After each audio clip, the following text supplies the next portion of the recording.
지난 몇 주간 동안 제가 한국 방문을 잘 마치고 왔습니다. 저희가 사실 불과 몇 주 안 되지만 다녀오면서 밴쿠버에 내려가지고 먼 산이 보인다는 것이 너무나 당연하게 생각되는 것이었는데 참 감사한 일이구나 하는 생각을 했습니다. 여러분, 저 뒤에 눈 덮인 산들이 북쪽에 보면 지금 보이는데 한국에서 보이지 않습니다. 거의 보이지 않습니다. 지금 저 정도 떨어져 있으면 전혀 보이지 않고요.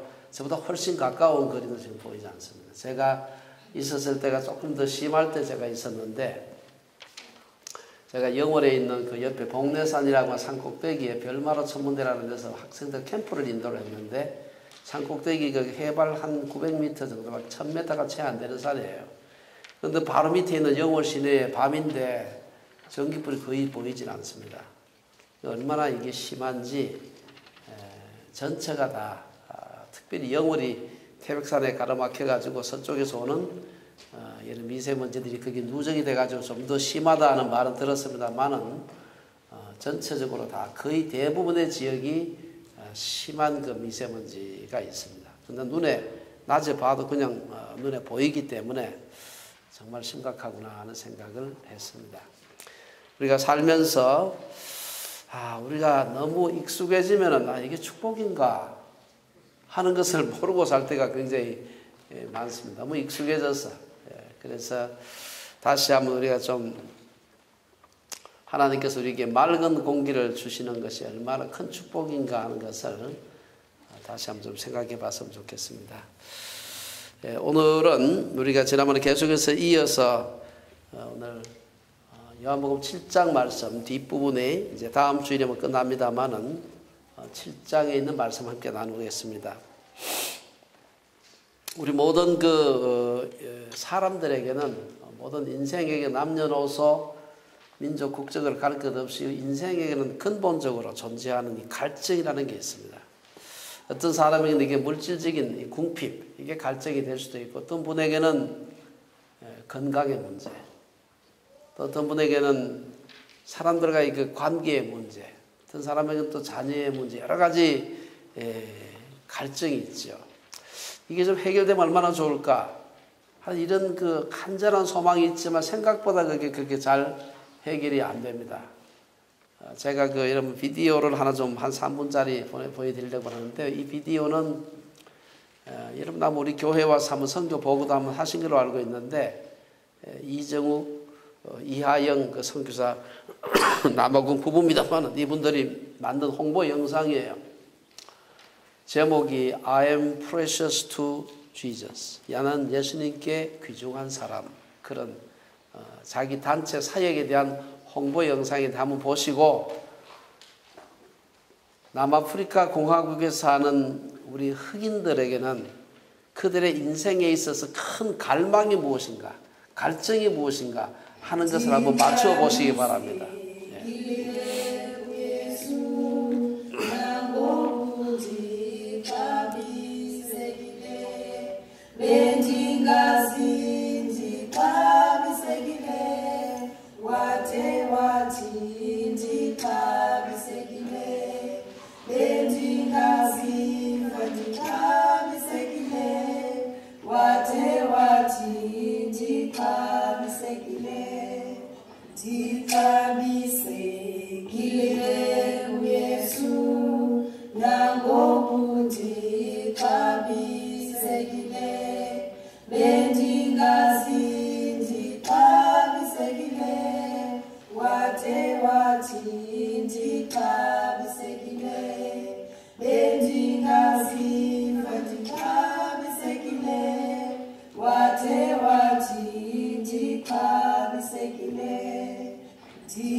여러분들이 아마 이 비디오를 보시면서 어떤 생각을 하셨습니까?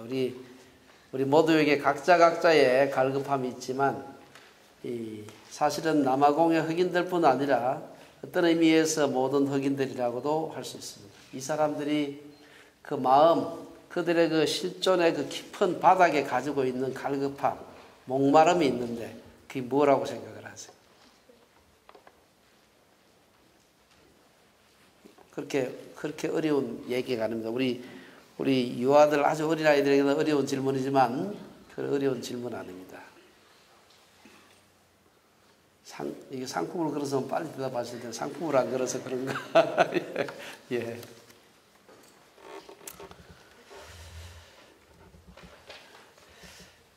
사실 이들이 살았던 그 남아공이라고 하는 데서 여러분 아까 조금 보셨습니다만은 상당히 오랫동안 전 세계적으로 흑인과 백인이 아프리카에서 거의 그 같이 공존했던 드문 그런 나라입니다. 그리고 백인들이 다 큰 권력을 다 차지하고 있었고 대부분의 부를 가지고 있었고 그리고 흑인들은 그 속에서 훨씬 숫자가 많음에도 불구하고 굉장히 열등하게 하등하게 멸시당하며 살았습니다. 이런 속에서 그들 마음속에 깊은 곳에서는 과연 내가 귀중한 존재일까? 이 고민이, 이 생각이 그들의 마음 깊숙한 곳에 어릴 때부터 자라면서 어른이 될 때까지 그들의 마음 깊숙한 곳에 있는 것입니다.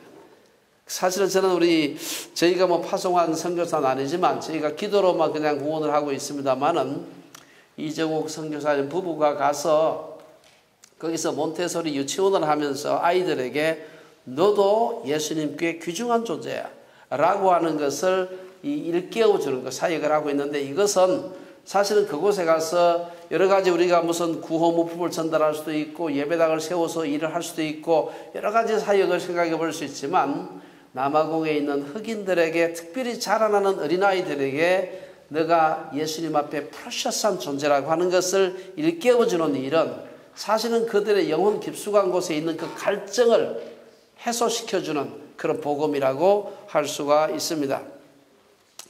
자기 자신이 정말 귀중한 존재인가, 자기 자신에 대한 가치, 자존감, 이것은 생각보다 많은 사람들에게 아주 깊은 내면적인 갈증으로 남아있습니다. 말을 하는 사람이 있고 난 그런 사람이야 라고 얘기하는 사람도 있는데 차라리 그런 사람은 갈증이 덜한 사람이에요.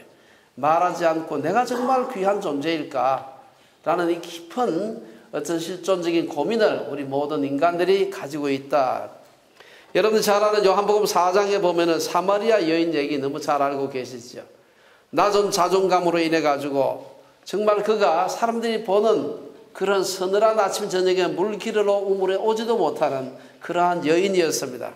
부끄러운 그녀의 과거로 인해 가지고 낮은 자존감이 생겼고 그로 인해서 그는 그야말로 한낮에 대낮에 아주 뜨거운 태양이 장렬하는 한낮에밖에 물을 기르러 올 수 없는 그녀였던 것입니다.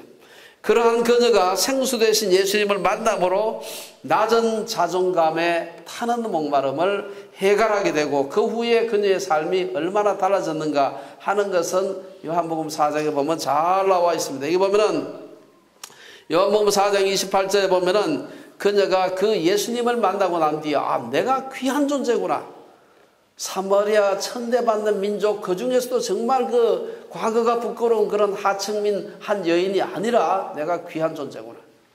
그러한 과거가 없었다는 것이 아니라 있었음에도 불구하고 내가 귀중한 존재구나. 그걸 깨닫게 되니까 4장 28절에 보면은 물동이를 버려두고 동네로 들어가서, 이게 참 중요한 얘기입니다. 물동이가 중요한 게 아니야 지금. 사람들을 만나기도 사람들과 마주치는 것도 두려워하던 피하던 그녀였지만 물동이를 버려두고 동네로 들어가서 사람들에게 이르되 내가 행한 모든 일을 내게 말한 사람을 와서 보라. 이는 그리스도가 아니냐라고 담대하게 외칠 수 있게 된 것입니다. 그래서 오늘 본문은 인생의 실존적인 갈증에 시달리는 우리 인생들 한가운데로 예수님께서 오신 것을 소개하고 있습니다. 그리고 예수님은 그런 우리들을 보시고 인생의 모든 갈증을 해결해 주시는 생수의 강 성령을 약속하셨습니다. 오늘 본문의 37절에서 39절에 보면은 예수님께서 생수 되신 예수님, 조금 다르게 생수의 강 되신 성령을 소개하는 것을 볼 수가 있습니다. 37절의 말씀을 보면은 명절 끝날 곧 큰 날에, 명절 끝날 곧 큰 날에, 앞에서 우리가 이미 한번 얘기했습니다만 이 명절은 유대인들의 3제 절기 중에 하나인 초막절, 장막절이라고 부르죠. 장막절이라고도 하는 이 초막절인데 오늘날로 말하면 한 10월경에, 약간 날짜는 왔다 갔다 합니다만 대략 한 10월경에 열리는 3대 명절 중에 하나입니다. 이 기간 중에 예루살렘 성전에는 명절을 지키러 온 전 유대에서, 아니 바깥에 사는 디아스포라들까지 많은 사람들이 예루살렘에 오게 되고 예루살렘에서도 성전에 올라오게 되는 것을 볼 수가 있습니다. 근데 이제 이 7일간의 모든 초막절 명절을 잘 마치고 8일째 되는 명절 끝날, 이제 그날 해놨던 초막들 다 걷어가지고 장막 걷어가지고 집으로 돌아가는 그런 날입니다. 이 명절 끝날 이 날에 사람들이 장막을 거두고 집에 가기 위해서 막 전체 다가 예루살렘으로 다시 성전에서 떠나가기 위해서 모여있는 그 가운데 예수님께서 오셔서 오늘 말씀을 하시는 것입니다. 초막절 일주일 동안 제사장들은 매일 아침 실로암 연못으로 내려가서 물을 길어서 큰 동이에 성전 제단까지 가지고 올라와서 물을 붓는, 이것이 초막절에 매일매일 성전에서 이루어지고 있는 의식 중에 하나였습니다. 여러분들이 그 실로암 연못은 아주 최근에 그 발굴이 되었다는 걸 제가 기사를 봤습니다. 2004년도에 당시에 소위 제2성전 시대 예수님이 살던 그 시대에 실로암 연못을 발굴을 했습니다. 상당히 큰 그런 연못인데 아시겠지만 연못 같은 거, 강 같은 것은 낮은 지대에 있고 예루살렘 성전은 상당히 높은 데에 있습니다. 그 무거운 물동이를 가지고 가지고 그 밑에 제사장들이 퍼가지고 이 사실 그 청대를 따라서 올라오겠죠. 굉장히 상당히 수십 미터만 100m 이상 될 겁니다. 그 높은 그것을 이 손으로 들고 와가지고 저 제단에서 붓는 것입니다. 그럼 제단에서 물이 철철 흘러내리는 것이죠.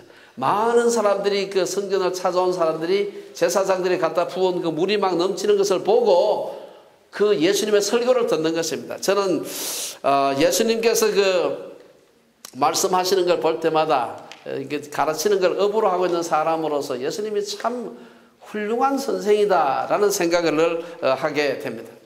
제사장들이 가져다가 부은 그 물이 철철 흘러내리는 것을 보고 사람들 앞에 생수에 대한 설명을 하시는 겁니다. 예수님의 실물 교수법의 탁월함을 보여주는 것입니다. 사실 우리가 조금 전에 언급했습니다만은 요한복음 4장에 사마리아 여인에게 생수에 대한 얘기를 하실 때도 딴 데서 한 게 아닙니다. 길 가다가 만나가지고 얘기한 게 아니고요. 그녀가 깊은 우물 속에서 물을 퍼올리라고 얼마나 그 물이 깊겠습니까? 이 손으로 끌어올려야 되죠. 여러분 혹시 집에서 두레박으로 물을 퍼먹어 보신 적이 있는지 모르겠어요. 저희 어릴 때도 늘 저희 뒤에 있는 우물에서 물을 펐는데 우리나라는 물이 대충 지하수가 비교적 많습니다. 얕은 데도 있고 지표수가 많아가지고 이 우물이 그렇게 깊지 않아도 물이 나요. 대개 한 5m, 10m 파면 물이 나는데 유대 나라는 그렇지 않습니다. 굉장히 깊어가지고요. 이 물을 두레박을 내가지고 올리는데 한참 끌어올려가지고 거기 한번 끌어올리면 한 드럼을 끌어올립니까? 요만큼 해서 끌어올려가지고 여러 차례 낑낑거리고 해가지고 올려가지고 붓고 해가지고 한 동이, 그것도 너무 많이 부으면 또 못 들고 오니까 그 정도 들고 오는 것입니다. 힘들게 끌어올리는 그 물, 힘들게 끌어올리는 물을 보면서 예수님께서 내가 너에게 생수를 주겠다라는 그런 설교를 하신 것을 우리가 기억하고 있습니다. 그 외에도 성경에 보면은 예수님께서 많은 사람들을 모아놓고 산상수훈하실 때 보시면은 공중에 나는 새를 보라, 들에 피는 백합화를 보라. 아마 그 주변에 그 당시에 사람들이 있는 그 들판 위에 새들이 왔다 갔다 하고 있었을 겁니다. 주변에 아마 바람에 흔들리는 백합화들이 흔들리고 있었을 겁니다. 예수님께서 하셨던 여러 가지 비유들, 잃어버린 한 마리 양의 비유라든지 혹은 달란트 비유라든지 혹은 잃어버린 10드라크마 비유, 성경에 보면 비유가 많이 나오는데 이 비유들은 결코 그 당시 사람들이 문자, 글을 잘 알아야 알 수 있는 그런 비유가 아니에요. 그 당시 사람들이 늘 일상에 접하고 있었던, 누구라도 글자를 모르는 사람도 그 얘기를 들으면 금방 이게 무슨 비유구나 하는 걸 알 수 있는 그런 친숙한 그러한 비유들이었는데, 그런 비유들을 사용해서 천국의 놀라운 비밀을 이 사람들에게 얘기해 주시는 것입니다. 예수님은 어려운 말로 복음을 전하지 않으셨습니다. 저도 보니까 선생을 오래 하다 보니까 시원찮은 선생하고 좋은 선생의 차이가 뭔가 하면은, 시원찮은 선생은 굉장히 쉬운데 굉장히 어렵게 가르쳐. 말도 어렵고 이게 도대체 그거 아주 쉬운 말인데 왜 저렇게 어렵게 할까? 좋은 선생은 아주 어려운데 쉬운 말로 가르쳐. 저렇게 어려운 걸 저렇게 쉽게도 가르칠 수 있구나. 예수님은 하늘의 놀라운 비밀을 아주 쉽게 가르치는 놀라운 선생이었다. 우리 본문에서 그걸 먼저 볼 수 있고, 두 번째 우리가 생각해 볼 수 있는 것은, 그래서 무엇을 얘기했느냐? 생수의 강이신 예수님, 생수의 강이신 성령을 소개하는 걸 볼 수가 있습니다. 37절 끝에 보면은 예수님은 누구든지 목마르거든 내게로 와서 마시라. 이 말 딱 들으면 생각나는 구절이 있지 않습니까? 우리가 그 마태복음 11장 28절에 보면 수고하고 무거운 짐진 자들아 다 내게로 오라. 이 느낌이 비슷하게 느끼지 않습니까? 이사야서 55장 1절에 보면은 오라 너희 모든 목마른 자들아 물로 나오라, 돈 없는 자도 오라, 너희는 와서 사 먹되 돈 없이 값없이 포도주와 젖을 사라. 이 비슷한 느낌이 들죠. 예수님께서 이 말씀을 아마 머릿속에 기억하시면서 이 말씀을 하시는 것이 아닌가. 근데 가만히 생각해 보면은 지금 사람들이 명절에 많이 모여 있는데 이 말씀을 하신다 생각하면 이거는 보통 사람이 할 수 있는 말이 아닙니다. 이것은 정말 메시아이신 예수님만이 인생의 본질적인 목마름을 아시는 분만이 할 수 있는 그러한 이 초청이라고 할 수가 있습니다. 38절은 예수님께 나와서 믿는 자들에게 어떤 약속을 하시는가? 성경의 이름과 같이, 성경이란 말이 성경의 이름과 같이 하는데 여기 보면 헤그라페아란 말인데 여기도 앞에 관사가 붙어 있어요.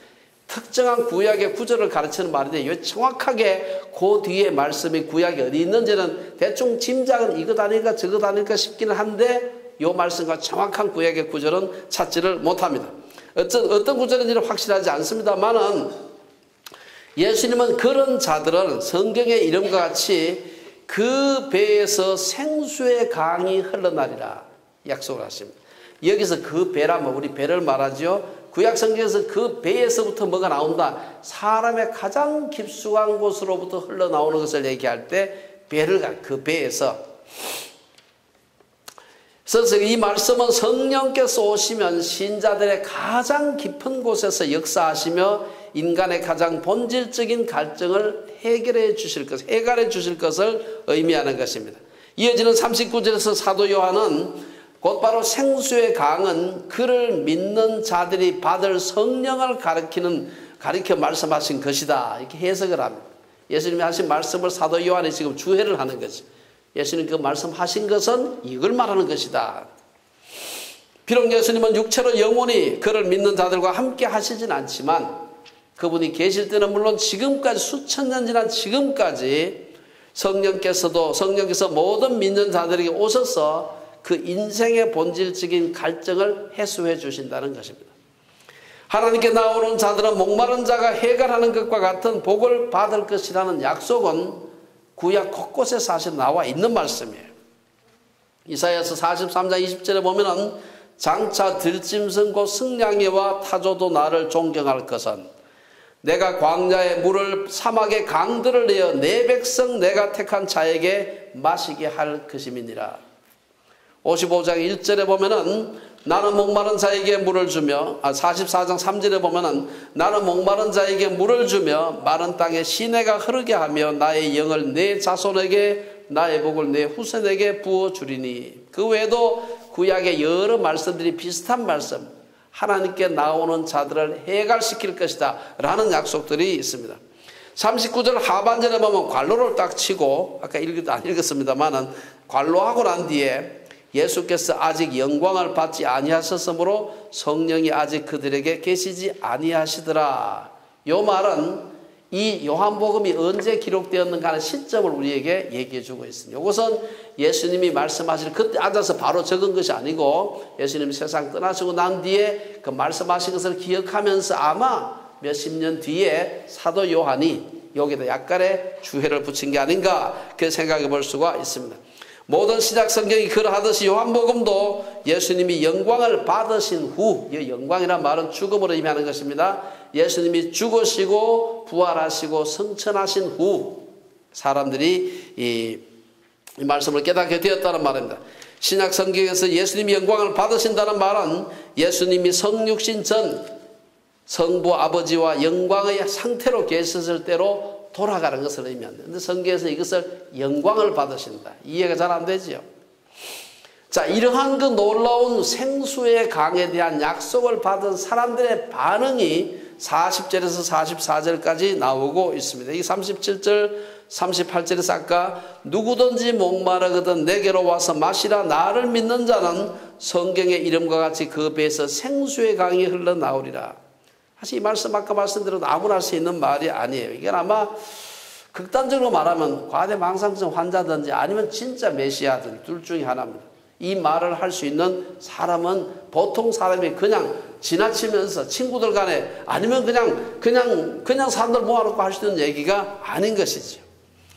그러나 그간 예수님의 행적을 살펴볼 때 이분이 정신병자가 아닌 것이 분명했기 때문에 오랫동안 메시아를 기다려왔던 이스라엘 사람들은 혹시 저분이 그렇게 우리가 수천 년 동안 기다려왔던 바로 그 메시아가 아닐까라고 생각하는 사람이 있었습니다. 그런데 모두가 다 그 생각은 어떤 사람은 의심했고요. 어떤 사람은 예수님을 잡으려고 했고 오늘 본문에서 우리가 볼 수 있는 한 세 부류의 사람들의 반응을 볼 수가 있습니다. 40절 41절에 보면 첫 번째 부류의 사람들은 이 사람이 참으로 그 선지자라 하며 어떤 사람은 그리스도라 하며 그들은 지금까지 예수님의 행적과 말씀을 생각한다면 그 선지자 그리스도가 분명하지 않을까. 40절에서 그 선지자란 말은 모세가 신명기 18장 15절에서 예언한 메시아의 다른 명칭이기 때문에 사실은 그리스도란 말하고 같다고 할 수 있습니다. 이걸 어떤 분은 두 개로 나누어서 생각하기도 하는데 그 선지자 그리스도 이건 아마 저는 같은 말이 아닌가 생각을 해보았습니다. 이들은 31절에 보면 7장 31절 본문보다 앞입니다. 거기 보면은 사람들이 예수님 말씀을 듣고서 한 반응이 아주 중요한 반응이 나타나는데 거기 보면은 31절에 보면은 그리스도께서 오실지라도 그 행하실 표적이 이 사람이 행한 것보다 더 많으랴 그런 얘기를 하고 있습니다. 이런 사람들이 그런 반응을 한 것으로 보아서는 예수님의 지금까지의 행적만으로도 구약 모세가 예언했던 그 선지자 혹은 그리스도라고 믿을 수 있다는 것이죠. 첫 번째 부류. 두 번째 부류의 사람들은 예수님이 정말 메시아, 그 선지자 혹은 그리스도일까라고 의심하는 사람들이었습니다. 41절 42절에 보면은 이들은 그리스도가 어찌 갈릴리에서 나오겠느냐, 성경에 이르기를 그리스도는 다윗의 씨로 또 다윗이 살던 마을 베들레헴에서 나오리라 하지 아니하였느냐. 여러분, 이 의심하는 사람들을 딱 들어봤을 때 이 사람들이 상당히 성경을 잘 알고 있다는 생각 들지 않습니까? 딱 들었는데 이 사람 메시아 아니야? 그 선지자 아니야? 라고 할 때 야야야, 웃기지 마라. 선지자는 말이야, 그 나사렛에서 나오는 게 아니야. 베들레헴에서, 다윗의 그 고향 베들레헴에서 나온다고 했지. 언제 그 나사렛에서, 나사렛 예수가 어떻게 메시아가 될 수 있느냐? 메시아의 출생 자격부터 없는 거야. 이렇게 지금 얘기를 하고 있는 것입니다. 메시아가 다윗의 씨로부터 나온다는 말은 우리가 사무엘하 7장이라든지 예레미야 23장에 나오는 말씀이고, 메시아가 다윗이 살던 베들레헴에서 나오리라 한 것은 우리가 잘 아는 대로 미가서 5장 2절에 나오는 말씀이에요. 근데 그들이 사실은 정확한 지식을 갖고 있지 못했습니다. 그들이 비록 예수님의 요새 말로 신상털기를 해가지고 예수님의 배경을 샅샅이 알았음에도 불구하고 사실은 예수님에 대해서 정확하게 모르고 있었습니다. 우리 속당의 선무당이 뭐 잡아요? 사람 잡는다. 알면 확실하게 알아야 되지, 시원찮게 알고 있으면 사람을 잡습니다. 이들이 구약에 대한 지식이 많았지만 예수님이 실제로 어디에서 태어나셨는지, 누구의 혈통에서 태어났는지를 정확하게 모르고 있었어요. 예수님은 나사렛에서 성장은 했지만 여러분 아시다시피 우리 크리스마스 때마다 얘기하잖아요. 예수님은 다윗의 고향인 베들레헴에서 태어났습니다. 어린이들, 예수님 어디서 태어나셨어? 어디서? 나사렛에서? 예수님이 어디서 태어났을까요? 무슨 동네? 무슨 시? 무슨 예수님이 태어나신 곳 어디서 태어났었겠어요? 예, 어디서? 베들레헴. 예, 베들레헴. 예, 아주 잘 맞췄어요. 떡집이라고 하는 베들레헴에서 태어나셨지만 자라기는 나사렛에서 자라서 사람들이 부르기는 예수님은 나사렛 사람 예수, 이렇게 알고 있었어요. 그렇지만 그분이 베들레헴에서, 다윗의 고향이었던 베들레헴에서 태어나셨다. 세 번째 부류의 사람들은 예수님을 잡고자 하는 자들이 있었습니다. 44절에 보면 그 중에는 그를 잡고자 하는 자들도 있었으나 손을 대는 자가 없었다, 이렇게 되어 있습니다.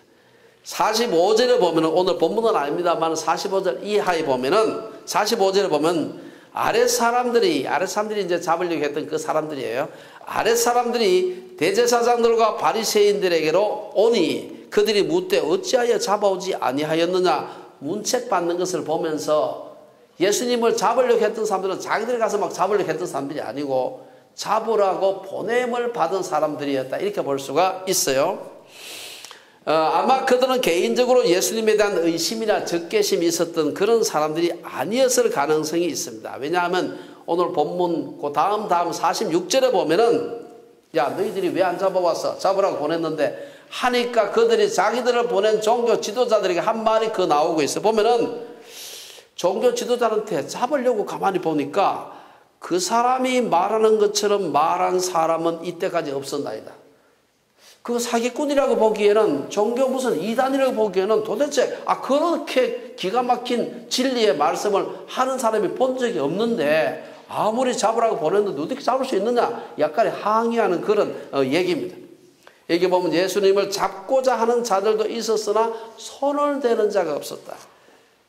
그들에게 보냄을 받은 제사장들에게 보냄을 받았던 사람이 봤을 때는 저분이 어떻게 나사렛 그 이단의 괴수라고 할 수 있는가, 이래서 못 잡은 것이고, 하나님께서 봤을 때는 오늘 본문에 보면 때가 아직 이르지 않았기 때문에.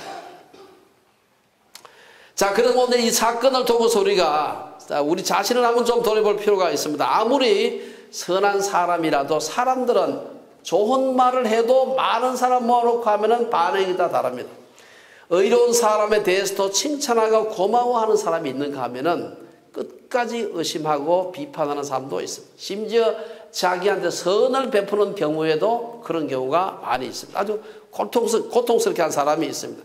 순진한 사람들 중에는 우리가 선한 의지만 가지고 있으면 선한 일을 하려고 하면 언젠가는 저들이 우리의 진심을 알아주겠지. 이게 아주 순진한 사람들이 하는 생각인데 세상에서 꼭 그렇지 않은 경우도 많이 있습니다.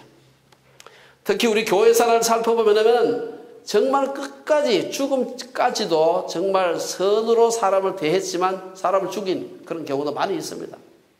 오늘 본문에서는 예수님을 대하는 사람들의 반응을 보면서 그를 따르는 우리들이 어떠한 자세여야 하는 것을 얘기해 주고 있습니다. 우리의 선한 의도를 이해하지 못하고 오해하는 사람들, 특히 예수님 때문에 복음을 전하다가 비난과 오해를 당하는 경우가 얼마든지 있을 수 있다. 그때는 예수님께서 산상수훈에서 기뻐하고 즐거워하라. 나로 말미암아 너희를 욕하고 박해하고 거짓으로 너희를 거슬려 모든 악한 말을 할 때에는 너희에게 복이 있나니 기뻐하고 즐거워하라. 하늘에서 너희의 상이 큼이라. 너희 전에 있던 선지자들도 이같이 박해하였느니라. 사도 베드로 역시 비슷한 그 얘기를 했습니다. 그는 다가오는 고난을 생각하면서 우리 그리스도인들이 그 고난을 받는 것이 당연하다라고 하면서 소아시아 교회에게 이렇게 권면합니다. 사랑하는 자들아, 너희를 연단하려고 오는 불시험을 이상한 일 당하는 것 같이 이상히 여기지 말고 오히려 너희가 그리스도의 고난에 참여하는 것으로 즐거워하라. 이는 그의 영광을 나타내실 때 너희로 즐거워하고 기뻐하게 하리 하심이라. 너희가 그리스도의 이름으로 치욕을 당하면 복 있는 자로다. 영광의 영 곧 하나님의 영이 너희 위에 계심이라. 오늘 본문이 소개하는 예수님을 대하는 사람들의 태도, 이 태도는 예수를 믿고 살아가는 오늘 우리들의 마음에 저는 깊이 새겨두어야 할 말씀이 아닌가. 우리의 선의를 믿고 고마워한다면 감사한 일이지만 그렇지 않더라도 너무 섭하거나 혹은 분노할 필요가 없다는 것입니다. 요한복음 15장 18절에 예수님도 세상이 너희를 미워하면 너희보다 먼저 나를 미워한 줄로 알라. 귀한 말씀이지. 결론적으로 몇 가지 말씀을 드리겠습니다. 오늘 본문은 초막절에 예루살렘 성전에 올라가신 예수님께서 인생의 목마름으로 고통당하는 사람들을 생수의 강으로 성령의 풍성한 은혜의 자리로 초대하는 그런 말씀입니다. 예수님 시대 사람들이나 지금이나 예수님은 성령의 풍성한 은혜로 우리를 초대하십니다. 그러므로 인생의 갈증이 느껴지거든 예수님께로 나오라는 말이지. 바닷물은 마실수록 더 갈증이 심해지지만 생수는 그렇지 않다는 것입니다. 세상의 것들은 바닷물과 같아서 마시면 마실수록 더 갈증이 심해집니다. 인간적인 것들은 마실수록 더 갈증을 느끼게 됩니다. 여러분, 돈이 많은 사람이 돈이 없는 사람보다 훨씬 더 돈으로 인한 목마름이 크다는 거 아십니까? 전도자의 지적과 같이 은을 사랑하는 자는 은으로 만족하지 못하고 풍요를 사랑하는 자는 소득으로 만족함이 없다. 가난한 사람은 작은 욕심이 있어요. 욕심 없다고 할 수 없어요. 그러나 작은 욕심이 있지만 돈이 많으면 훨씬 더 큰 욕심이 있는 것입니다. 어디 돈뿐입니까? 많이 아는 사람일수록 더욱더 지식에 목마릅니다. 권력을 가진 사람일수록 더욱더 권력에 목마릅니다. 게임을 잘하는 사람일수록 더 게임에 목마른 거하고 똑같습니다. 오늘 아침에 제가 뉴스 보니까 게임 많이 해서 중독 걸리면 머리에 뇌의 구조가 변해가지고 세계보건기구에서 중독을 갖다가 이제는 게임 중독을 병으로 이제는 정의를 해야 된다. 뭐 제가 뉴스로 봤습니다. 쾌락을 추구하는 사람일수록 더 큰 쾌락을 추구하는 것입니다. 저는 학자로서 창조론을 가르치는 학자로서 오랜 세월을 지나면서 많은 논쟁 가운데 지났습니다. 이로 인해서 모르는 사람들은 말할 것도 없고 때로는 아주 가까운 사람들한테도 비난을 받고 오해를 양 교수가 혹시 자유주의자가 아닌가 진화론자가 아닌가 아주 많이 들었습니다. 선한 뜻이 오해를 받을 때에는 억울해서 밤잠을 설치기도 많이 했습니다. 때로는 지구나 우주가 6,000년 되었다고 주장하는 그랜드 캐니언이 노아 홍수 때 만들어졌다고 터무니없는 주장을 하면서 한국교회를 반지성주의의 개토로 만드는 사람을 보면 아주 속에서 열불이 솟을 때가 많습니다. 지금도 제가 여러분 유튜브에 가서 쳐보면은요, 그냥 넘쳐납니다. 근데 저는 근래 이 생각을 바꾸기로 했습니다. 이 모든 답답한 마음, 목마름, 갈증을 주님 앞에 내어놓기로, 이제는 아무도 이기지 않기로 작심을 했습니다. 이기지 않는다. 아니 종이 왜 이기려고 그렇게 난리를 칩니까? 이기면 주인이 이길 것이지. 어떤 사람이 말도 안 되는 비난을 해도 주변 사람들에게 왜 반박하지 않느냐고 제보고 얘기하는 사람도 있습니다만 이제 마음은 부담을 갖지 않기로 했습니다.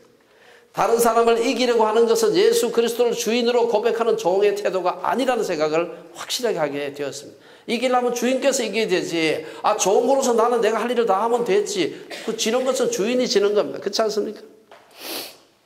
그래서 제가 그렇게 기도합니다. 필요하면 주인께서 이기시기 바랍니다. 저는 제 최선을 다할 뿐 지고 이기는 것은 당신의 손에, 저도 당신께서 지는 것이지 제가 지는 것이 아니에요. 당신의 뜻이 지는 것이라면 기쁘게 지겠습니다. 이기려고 하지 않겠습니다. 우리 주변에는 늘 갈증 가운데 사는 사람들이 많습니다. 내가 이렇게 열심히 일을 하는데도 왜 이렇게 궁핍하게 살지? 어떤 사람들은 팽팽 놀면서도 보니까 돈이 넘쳐서 뭐 어쩔 줄 모르는 사람도 있는 것 같은데 너무 화가 나는 겁니다. 왜 열심히 주를 섬기고 애를 쓰는데도 우리 자녀들의 앞길이 시온의 대로처럼 열리지 않을까? 고민스러운 분들이 없지 않죠? 어디 인생의 갈증이 어른들에게만 있습니까? 우리 어린이들도 갈증이 많아. 내가 공부를 이렇게 열심히 하는데도 불구하고 성적이 별로 좋지 않아. 친구들과의 관계가 좋지 않아서 힘들기도 하고 학교 가는 게 힘들어. 외모 때문에 난 미래에 이 학교 졸업하면 어떻게 되지? 그 고난, 그 불안감 때문에 아이들도 학생들도 고통 가운데 있는 것입니다. 그런 사람들을 향하신 하나님의 마음은 생수의 강을 약속하시는 그 예수님 앞에 나오라는 것입니다. 오늘 본문에서 그런 예수님께서 우리 인생의 모든 갈증을 해소해 주시겠다. 누구든지 목마르거든 내게로 와서 마시라고 초청하시는 것입니다. 그리스도같이 갈릴리에서 나오겠느냐 하면서 아는 척하지 말고요. 자기의 그 얄팍한 지식을 의지하지 말고 주님 앞에 나오라는 것입니다. 권력자들의 끈아풀이 되어서 예수님을 잡으려 하는 자들의 편에 서지 말고 그 선지자 그리스도 되시는 예수님 앞으로 나오라는 거예요. 그 배에서 생수의 강이 흘러나오는 축복을 우리 온 주빌리의 식구들이 풍성하게 누리시기를 주의 이름으로 축원합니다.